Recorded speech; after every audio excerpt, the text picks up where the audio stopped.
pared de los vasos sanguíneos. Ahora es todo un mundo, es una célula que interviene no solamente acá en la hematopoiesis, en la formación de leucopoiesis, de hemopoiesis, sino que también interviene en los factores que intervienen para la coagulación, etcétera.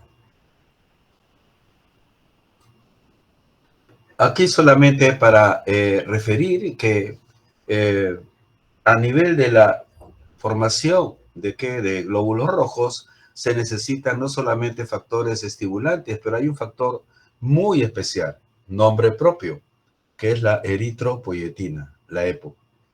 Esta, ustedes saben, principalmente se forma en el riñón. Recordar acá que para que llegue a eritrocito, la célula inmediata anterior, un glóbulo rojo inmaduro, se llama reticulocitos, y aquí lo he remarcado con letras más grandes. ¿Por qué? Porque cuando tenemos en clínica enfermedades agudas, anemias agudas, ya sea por pérdida de sangre o por hemólisis, ¿no? La médula ósea va a enviar no solamente todos los eritrocitos que tiene, sino también salen todos los reticulocitos, y este aumento de reticulocitos en sangre periférica es un índice, es un parámetro que nos dice que la médula ósea número 1 está bien y número 2 que está respondiendo con reticulocitos. En relación a las plaquetas, ¿no? Los megacariocitos también tienen su trombopoyetina formada ¿dónde? Formada pues en los endotelios, miren ustedes. O sea, pasa a ser el endotelio pasa a ser un elemento formador de factores importantes en la hematopoiesis. Aquí, bueno, vemos cómo los monocitos o los neutrófilos proceden de un elemento común, un tronco común celular.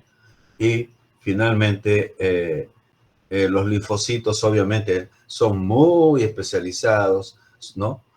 Tienen un órgano especial, ¿no? Que va a permitir que se forme tanto el linfocito B como el linfocito T. Si se hace un esquema, un corte, un dibujo de la médula ósea, más o menos esto tiene el objetivo de señalarnos que hay espacios en la médula ósea, ¿no? Que se encargan de ¿qué? De formar los elementos que tiene que formar. Y estos espacios están pegados, ligados totalmente, ¿no? A los sinusoides que se forman entre estas células y que van a recibir, como en este caso, las células que se van formando, ¿no? Por diapedesis, ¿no? Y van a ir al, como se dice, al flujo sanguíneo periférico. La médula ósea, entonces, es un elemento de estudio, no en sitios especializados, en un consultorio de hematología, tranquilamente se puede hacer un aspirado de médula ósea, principalmente en el hueso ilíaco.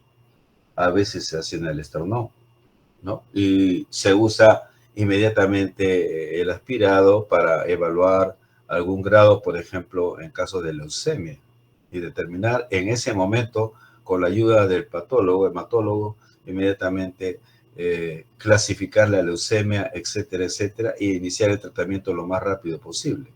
La leucemia, ¿no? Los linfomas, etcétera, son una emergencia médica.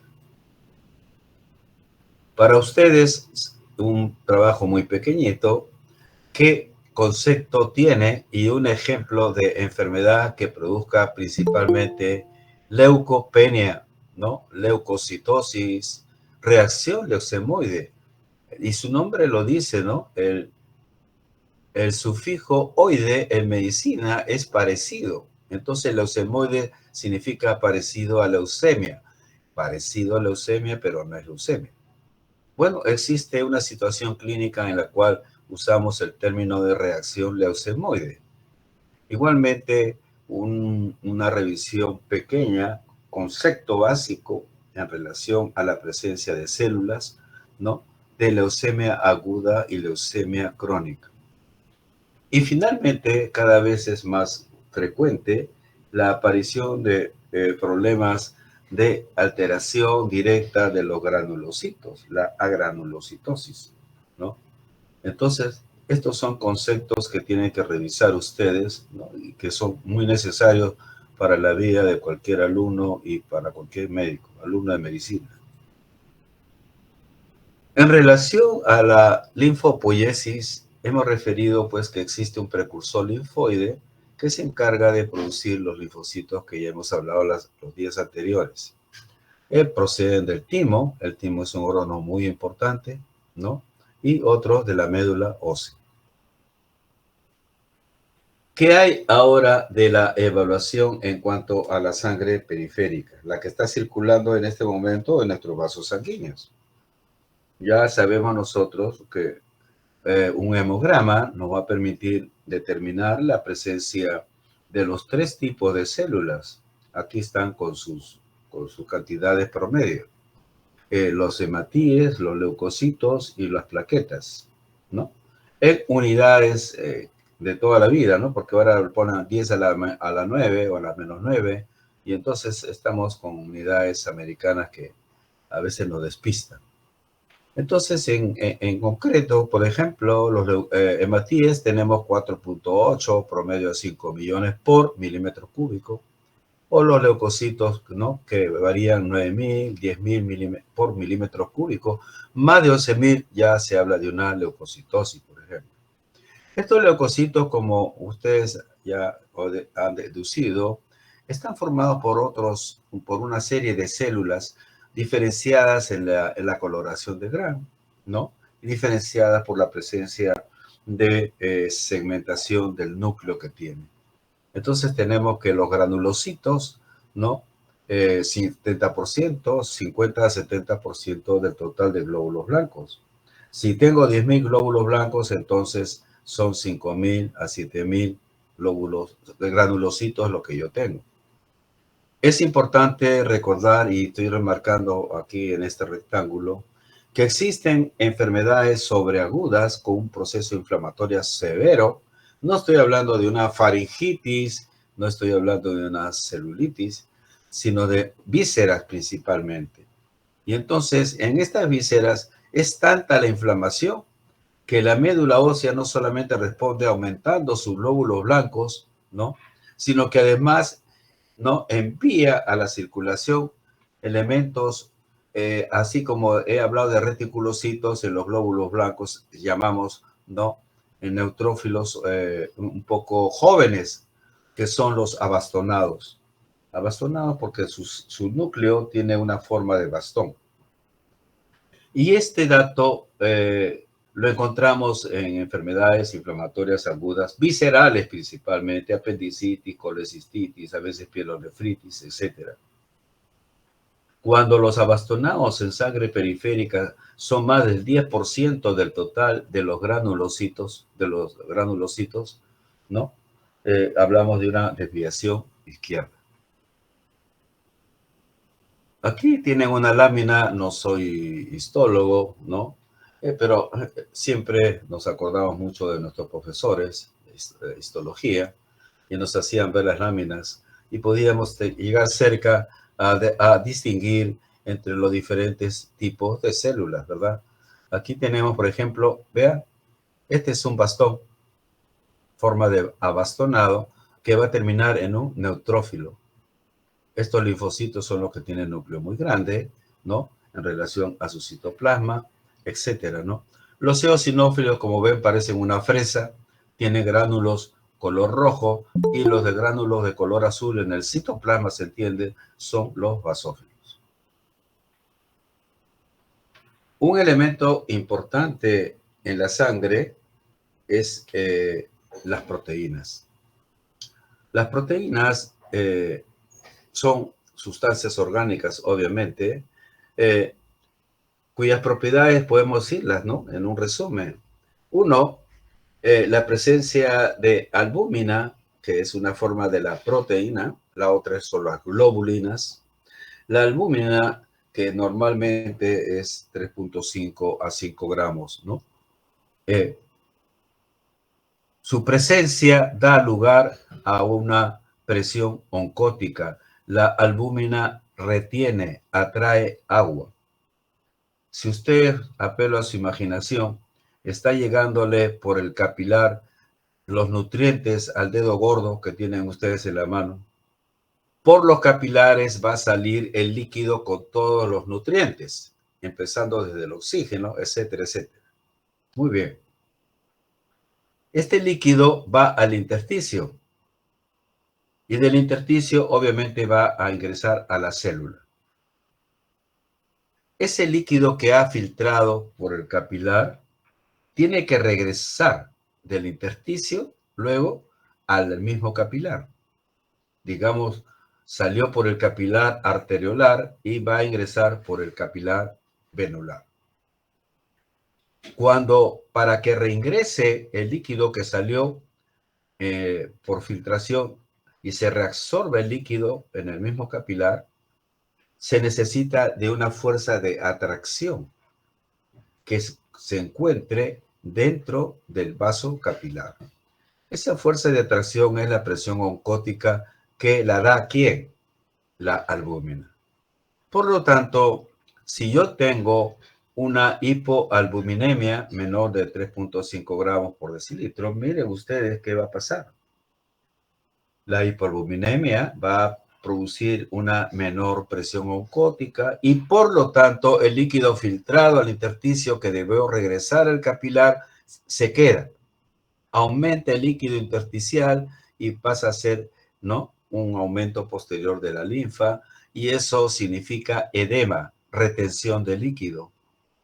De tal manera que aparece un signo importante en medicina. Esta hipoalbuminemia, ¿no? ¿Cuáles serían las causas más frecuentes en medicina y clínica? La pérdida de albúmina por el riñón, a través de lo que se conoce el síndrome nefrótico. O la pérdida de proteínas por el intestino. No se reabsorbe la proteína porque uno tiene un daño en la mucosa intestinal. Sería un síndrome de mala absorción intestinal. O la otra que es, yo tengo los nutrientes, pero el hígado donde se produce la albúmina está malogrado, no funciona. Tengo una cirrosis, tengo una falla hepática crónica, no produzco proteínas y comienzo a hematizarme. Y la más frecuente de todas, ¿no?, sobre todo en adultos mayores, es la malnutrición proteica, tanto en niños, que es el kwashiorkor, como en el adulto, sobre todo mayor, que por problemas X no consume proteínas. Cuando yo quiero evaluar bien esta situación de las proteínas, por un lado, y por otro lado, el otro componente proteico, que son las globulinas, entonces se hace un proteinograma electroforético, que ya eso lo dejamos para clínica, pero que es un elemento que nos permite determinar la cantidad de globulinas, la cantidad de albúmina, ¿no? Globulinas que son necesarias para la función de muchos órganos, etcétera. Por ejemplo, las globulinas permiten transportar, por ejemplo, lípidos. Todos conocemos las lipoproteínas. O permite transportar hemoglobina, que es la aptoglobina, o la transferrina, que es el hierro, etcétera, etcétera. Bueno, ya hemos hablado de los glóbulos blancos del grupo sanguíneo, ¿no? Dador universal, ya saben, es el grupo ORH negativo. Grupo ORH negativo. Acuérdense que no tiene aglutinógenos. Algunas alteraciones en relación a los elementos que hemos hablado, glóbulos rojos, glóbulos blancos, plaquetas, etcétera. Aparecen algunas enfermedades que ameritan un término propio. Todos conocemos lo que es anemia, falta, entre comillas, de glóbulos rojos, disminución de glóbulos rojos, ¿no? El parámetro de la hemoglobina se va al suelo. Lo contrario, el aumento de glóbulos rojos o de hemoglobina, en este caso, en la policitemia. La causa más frecuente es la policitemia de altura, o sea, nuestros hermanos de la sierra, ¿no? Por el hecho de vivir en un medio en el cual el oxígeno está disminuido, tienen una hipoxemia crónica y eso va a estimular a la eritropoyetina y comienza la médula ósea a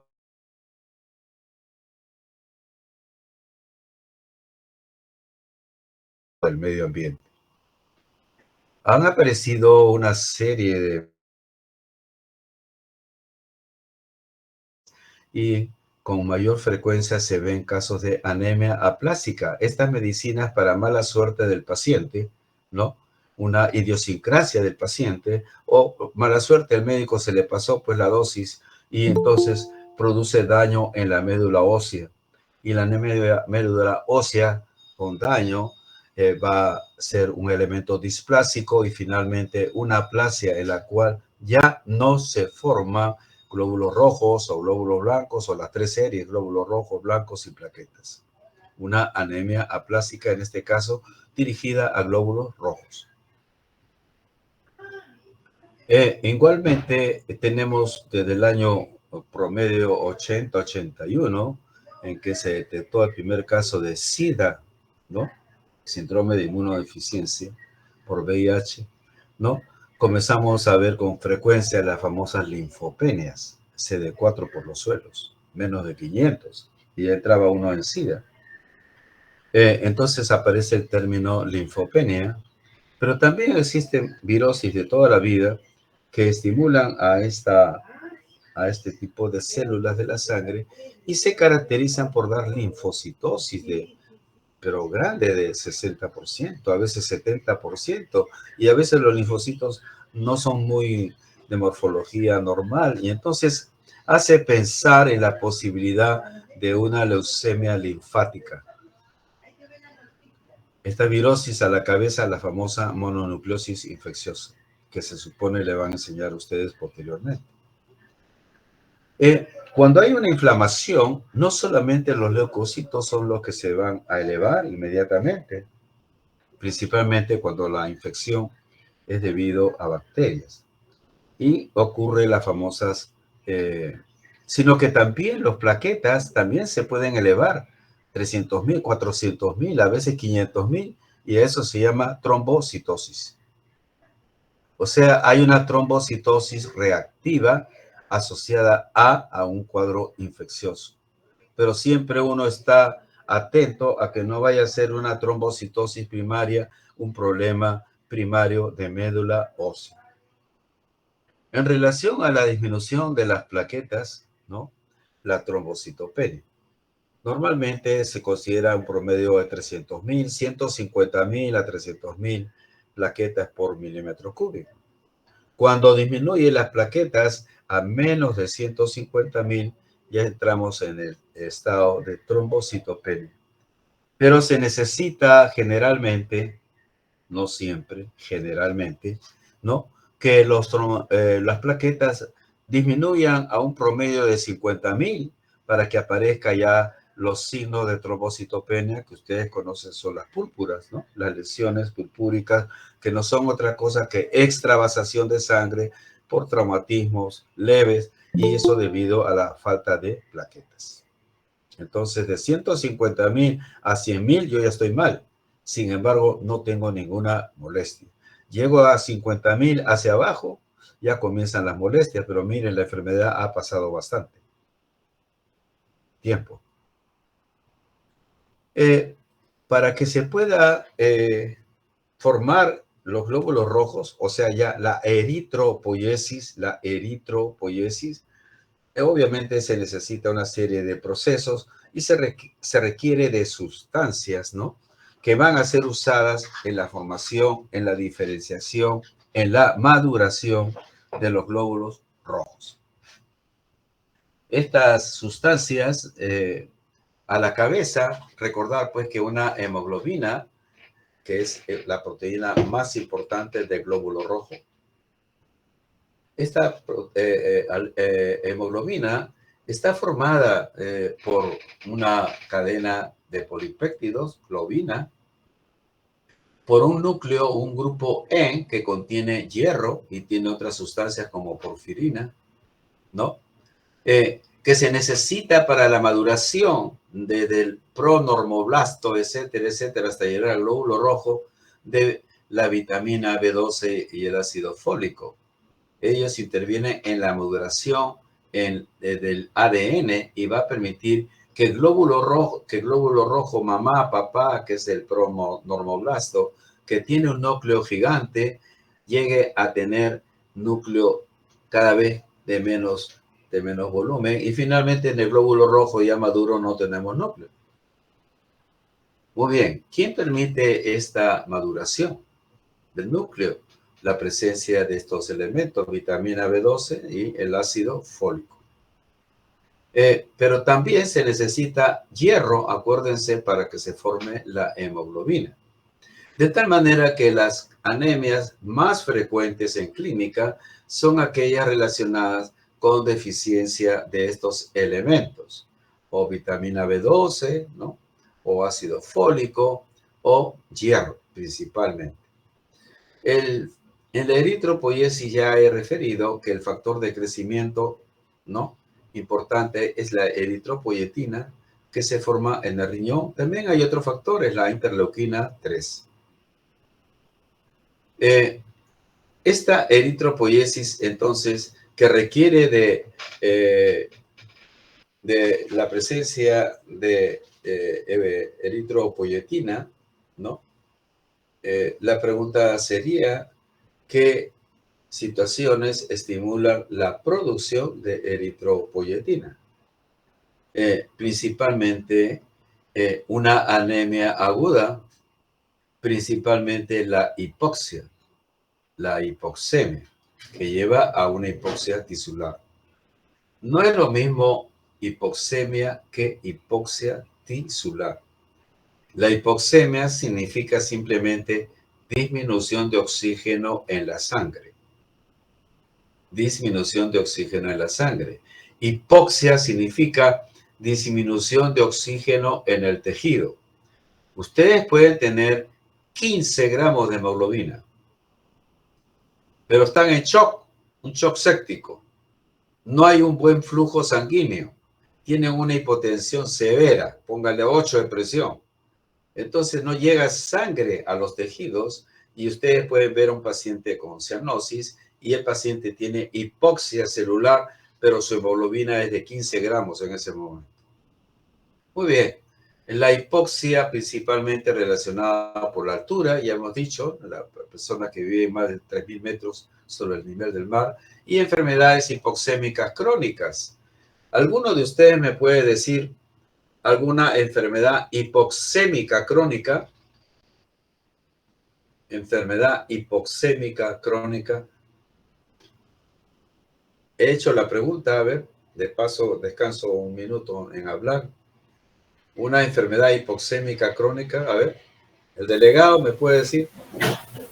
Edema cerebral agudo. No le escuché, disculpe. Edema cerebral agudo. Edema pulmonar agudo, pero crónica, una enfermedad crónica hipoxémica. Mire, ustedes ya han llevado el capítulo de respiratorio. Una enfermedad hipoxémica crónica es un EPOC, es una fibrosis pulmonar, ¿no? O una enfermedad cardíaca crónica, una enfermedad cardíaca congénita que hace que haya comunicación anormal, sangre venosa, sangre arterial, etc. Bueno, por otro lado, la eritropoyetina también es inhibida en su producción. ¿En qué caso? De policitemia. Entonces, ¿se dan cuenta ustedes cómo es la magia de la biología que tenemos nosotros? Hay sustancias, situaciones que estimulan para que se produzca una determinada acción y hay otras sustancias que inhiben al productor de esa acción. Somos un feedback.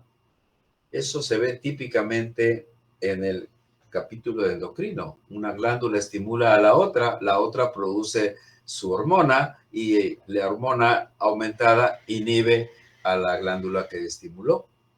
Es un feedback constante que tenemos y la fisiología nos enseña eso, ya les han dicho sus profesores. Nos enseña todos los mecanismos que permiten un equilibrio, una homeostasis de todos nuestros parámetros. De todos nuestros parámetros. Si ustedes corren, hacen una maratón, las células necesitan oxígeno, viene el estímulo y se produce aumento del gasto cardíaco para mantener la necesidad de oxígeno de sus músculos. Dejan de correr y esos factores que estimularon el aumento del gasto cardíaco desaparecen, son bloqueados y todo vuelve a la normalidad. Bueno, todos esos son mecanismos de homeostasis. En cada capítulo se supone que le tienen que enseñar. Respecto a lo que es anemia o lo que es policitemia, un elemento, una propiedad, una característica de la sangre es lo que me decía mi mamá, sin saber mucho de medicina.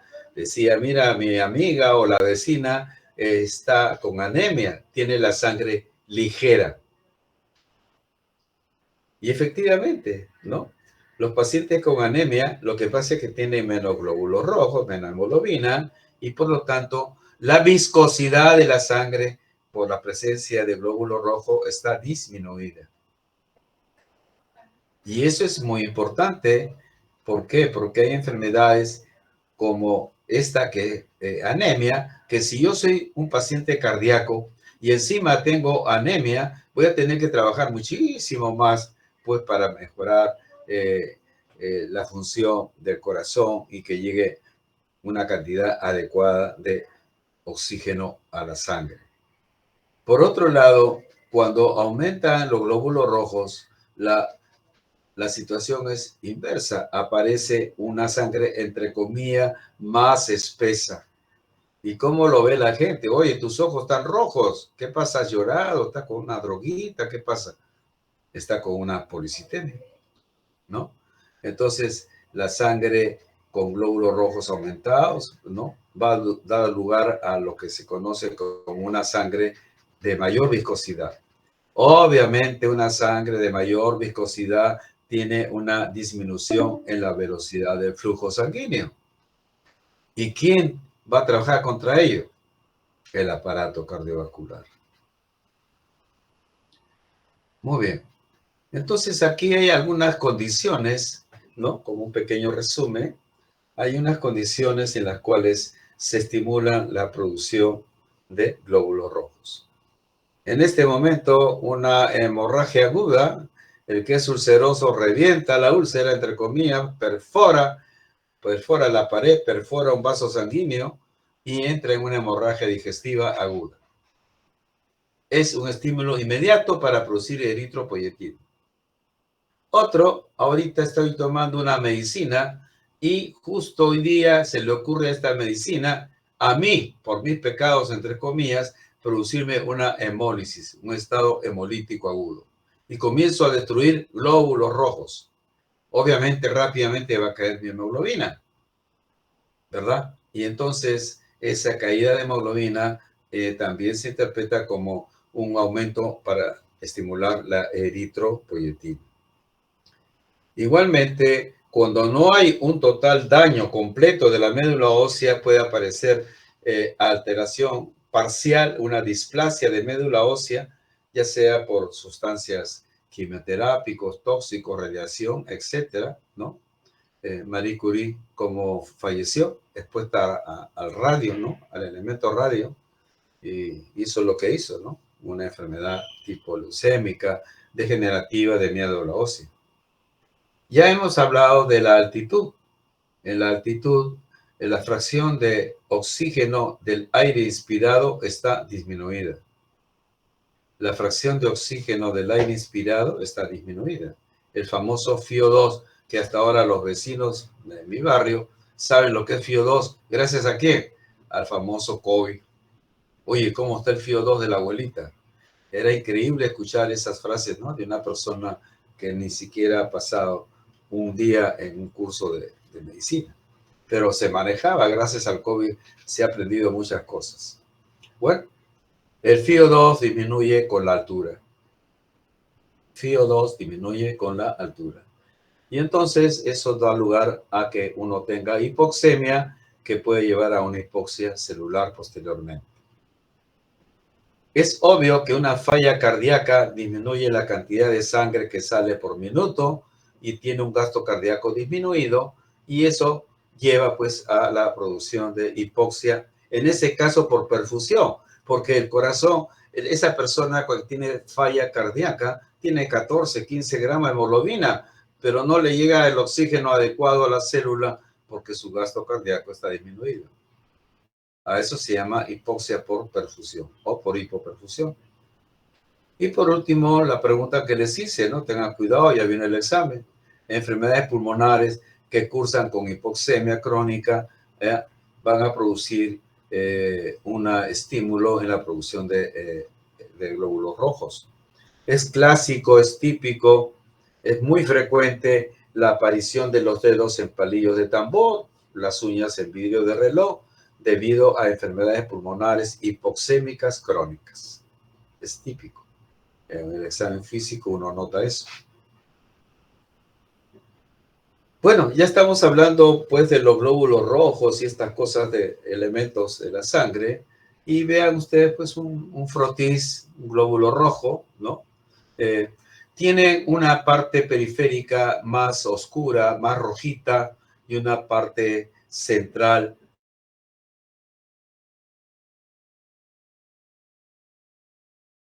Los rojos tienen esa morfología, ese color, esa distribución del color.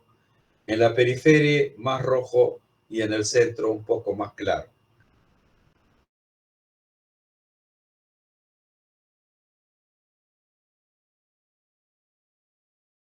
Segundos, a ver.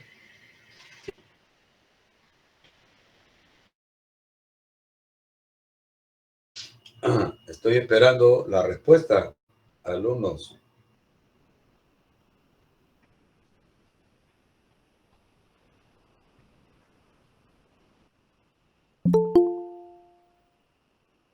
La pregunta es por qué el glóbulo rojo que ven allí, en general, tiene la periferia más roja que la parte central. La central es más clara. La pregunta es ¿por qué? Por la forma bicóncava, doctor, y el ángulo en el cual exactamente. El glóbulo rojo es un disco bicóncavo, por lo tanto, el centro es más delgado y la periferia es más gruesa. Es bicóncavo, ¿no? Esa es la respuesta. Ven acá una fresa que es el eosinófilo o un basófilo acá, ¿verdad? O aquí tenemos, miren, este neutrófilo tiene el núcleo segmentado 1, 2, 3, que es un promedio.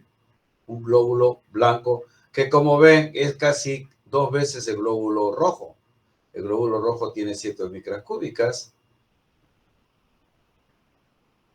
Y entonces podemos decir algunas cosas básicas que deben ser ampliadas en su libro de texto. El hematíe promedio dura pues 16 semanas, 120 días promedio. Ya comienzan los viejitos a pasar a un mejor estado de vida. Son células que no tienen núcleo, es bicóncavo como les he dicho, y eso permite esta coloración especial en una lámina periférica. Ahí tienen la cantidad de micras cúbicas, 7 micras promedio, y un grosor de 2 micromicras de grosor, imagínense. Lo importante es que el glóbulo rojo tiene que pasar por los capilares más estrechos sin romperse. Por lo tanto, su membrana celular realmente es una membrana con propiedades que le permiten, ¿no?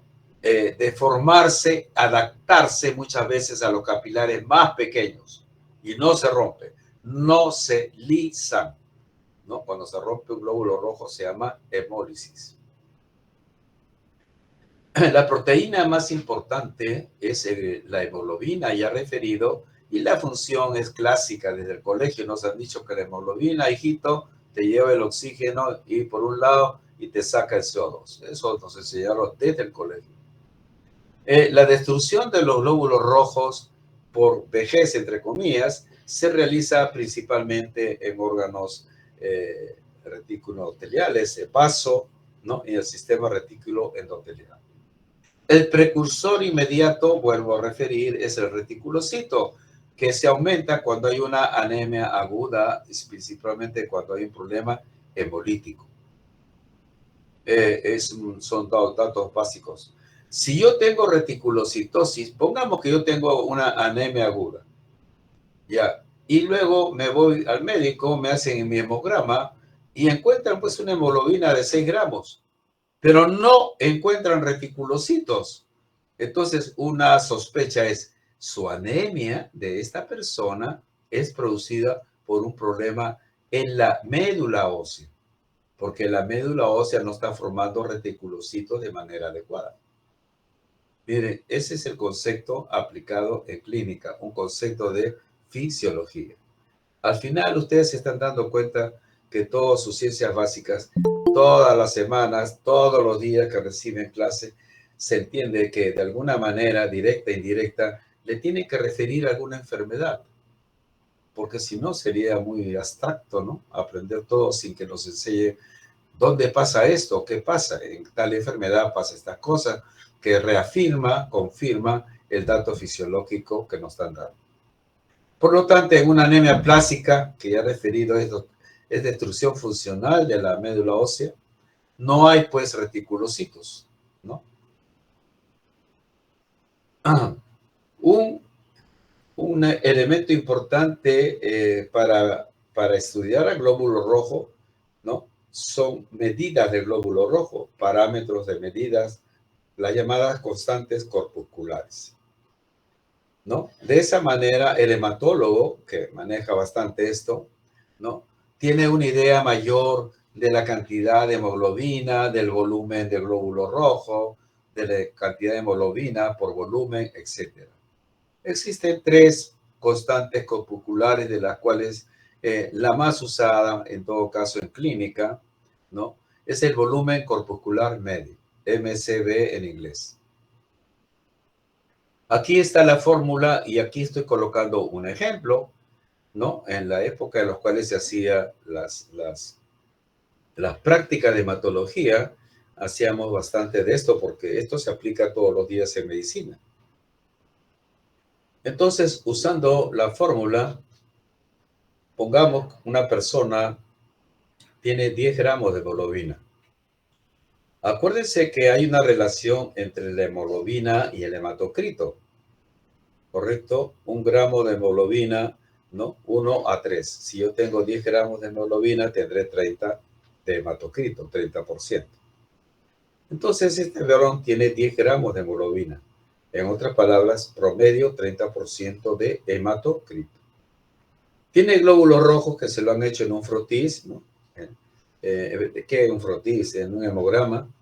Y tiene 4.100.000, ¿no? Glóbulos rojos por milímetro cúbico. 4.100.000, ¿no? A veces hay anécdotas en la televisión que a veces salen estos números y los que tienen que dar la noticia sobre estos números no saben cómo decirlo. Ese es un chiste, pero sucede. Bueno, tengo 4.100.000 glóbulos rojos por milímetro. La fórmula ya convertida en las unidades respectivas es el volumen corpuscular medio es igual a una relación, una fracción. El hematocrito por 10 sobre los glóbulos rojos ya convertidos a las unidades respectivas. Y entonces 30 por 10 es 300 sobre la cantidad de glóbulos rojos convertida, que sería en ese caso 4.1, y le sale promedio 73 y fracción. La unidad del volumen corpuscular medio es el femtolitro. Antiguamente micras cúbicas. Bueno, va variando los años. Femtolitro. ¿Para qué sirve esto, doctor? ¿Para qué me enseña? Pues me está quitando el tiempo. Dentro del estudio de anemias, ¿no? Una manera de enfrentar una anemia es diciendo, ¿cómo está el glóbulo rojo? ¿Está grande o está chico? Si está grande en volumen, será un macrocito, ¿no? y si está chico es microcítico. ¿Cuál es el parámetro de referencia para decir que el glóbulo rojo, ¿no?, es macrocítico o microcítico? Es el volumen corpuscular medio, cuya unidad son los femtolitros. Se entiende que normalmente máximo de volumen corpuscular medio es hasta 100 femtolitros. De tal manera que si tengo 101, 102 y más, digo que el glóbulo rojo es macrocítico. Y si hablamos de macrocitosis en glóbulos rojos, ¿no?, macrocítico, estamos hablando, hasta no demostrar lo contrario, de anemia por deficiencia de ácido fólico, deficiencia de vitamina B12. Algo muy frecuente en el Perú. Peor aún, si los femtolitros del volumen corpuscular medio es menos de 80, el glóbulo rojo es microcítico, pequeño. Y estamos hablando de ferropenia, o sea, anemia ferropénica por falta de hierro. Hay programas actualmente en el Ministerio de Salud exclusivos para la anemia, porque es una pandemia la anemia, sobre todo en población infantil. De tal manera que es muy importante entonces saber detectar, ¿no?, poder detectar, calcular el volumen corpuscular medio con los femtolitros.